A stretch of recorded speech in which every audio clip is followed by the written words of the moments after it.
fighting against mum and dad. Oh, God. All right. How do you guys need to be able to deal with this situation? That's what I need.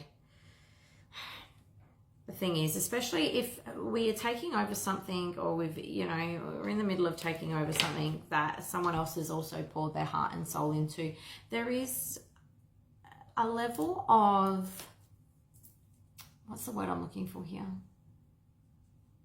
Hang on. Diplomacy. There's a level of diplomacy, I suppose, that still kind of has to be given out, especially while they're still there. I can understand you guys are getting quite frustrated because they have been in. This is showing sometimes we need to be a little bit stronger with our approach. So if you have been very diplomatic and you've been very accommodating, and this has been going on for quite some time, think of a nice constructive way in order for you to be able to get your message across calmly and kindly here, in order to be able to go, look, I understand this is your pride and joy, but this is mine now. I want to be able to run things my way. All right, now when it comes to, that was a huge digression there, but let's get back into the money, the up and down. What's going on with your cash flow? Cash flow, please.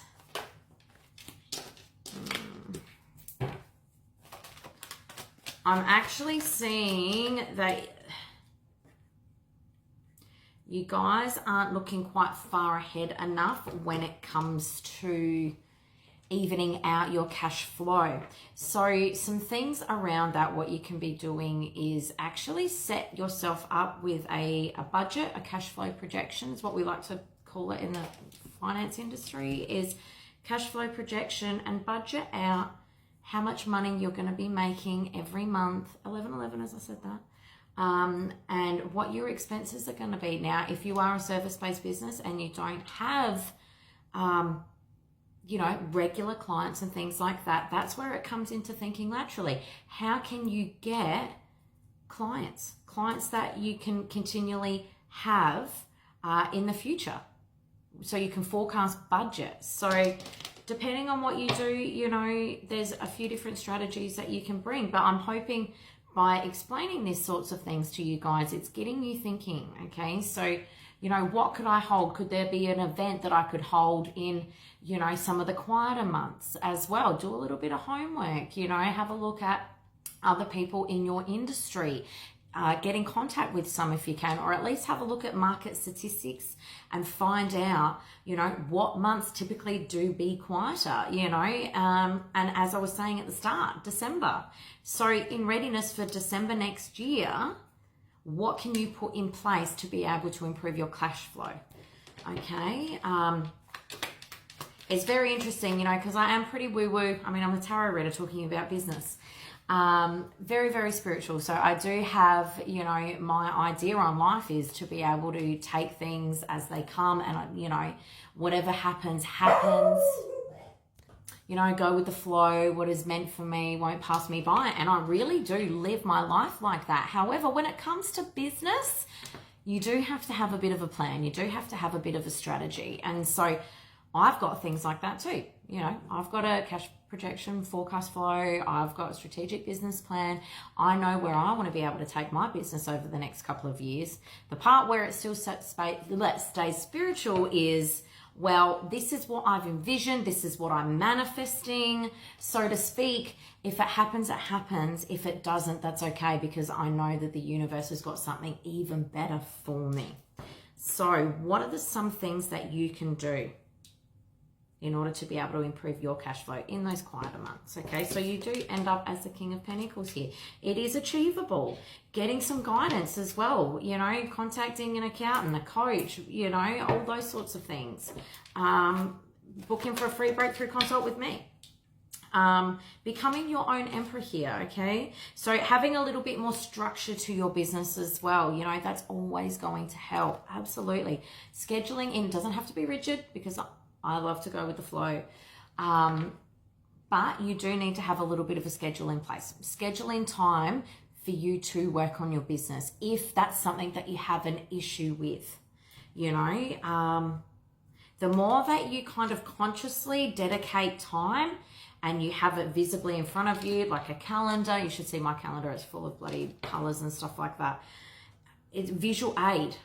It's consciously there. It's then your motivation tool as well in order to be able to go, right, you know, between these hours, I'm going to be working on my business admin, so to speak. All right. What else? Tower. Okay. What do we need to know about this? It's not all doom and gloom. I'm hearing some of you guys going, oh, I don't want to have to do that sort of stuff. I know. I get it, you know, especially if you are in the bit of a spiritual realm here. The only reason I love finance and stuff so much is because that was my passion before I got into this game, you know. So it's like when I'm starting to talk about it again, I get a bit of a gleam in my eye, you know, because I've got this knowledge that I get to use again now. It's awesome. But celebrate as well the little wins, okay? There doesn't need to be penny pinching, but in saying that, it's more like, what can you do to readjust your finances as well? Have a look at all of your insurances. When was the last time you actually got new insurance quotes? You know, health insurance, car insurance, whatever you've got there. What financial things can you review? Do you really need 4 Netflix users? You know, all those sorts of things. How can you make the most out of your money? You know, other suggestions here is, you know, on the months that you do have, you know, more income coming in here, can you pay off other things in the future? You know, like we all know that we're going to get an electricity and a gas bill every 3 months. Can you pay off some of that in advance or put it away for saving? Put it away for saving, okay? What else? Anything else here for you guys? Page of Pentacles. One more.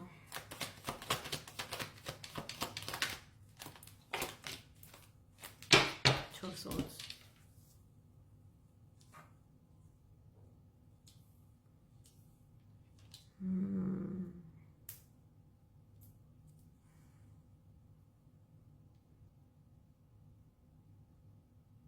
I think some of you as well are maybe at a little bit of a crossroad when it comes to where you want to take your business, especially now, you know, me talking about passive income and stuff like that. If this is kind of, if you guys are getting those aha moments, maybe you've already had something in the pipeline, but I'm seeing here that if you haven't done it yet, it means that there's a block there. So,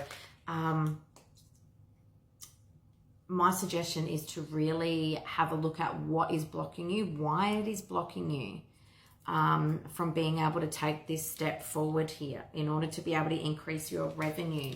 Maybe it's a little left field than what your current business is. That's all right. There's ways that you can work it into your current business. I know hairdressers that do Reiki. I know, you know, well, me, for example, you know, I'm a life coach. I'm business coach, I'm a tarot reader, I'm a psychic medium, you know, and I can incorporate all of that into one business. So it can be done. Your skills are always transferable in one way or another. So just remember that, okay, guys? Anything else? How can you incorporate parts of your old life into your new business? That's exactly what I've done. Every puzzle piece leads to the next. I'm living proof. Living proof. And don't be scared to make some sacrifices. I mean, you guys know if you've been running your own business for a little while, yes, it does take a lot of hard work, especially in that first 12 months. You know, some weeks you may have to work, 80 hours. I'm not saying that you should all the time, because we do need work-life balance. But if you really want to be able to get your business to the next level, you really need to put in that dedicated effort to be able to do that by thinking of new innovative ways to be able to bring in revenue, thinking laterally, what else can you do in order to be able to get your business to the next height, okay? Because the sacrifice is worth it. The sacrifice is worth it, let me tell you. All right, guys. And I split it on 10 of Pentacles, absolute confirmation. This is everything. This is everything. This is the house, the car, the kids, the home, the white picket fence, the money, the dream job, whatever it is, okay? 10 of Pentacles. Mwah, that's what you want to see. All right, guys. Well, I'm going to leave it at that, but much love. If you'd like to book a personalized reading to find out what's going on in your situation, or if you would like some coaching or some therapy, all you got to do is click the links in my bio. Mwah.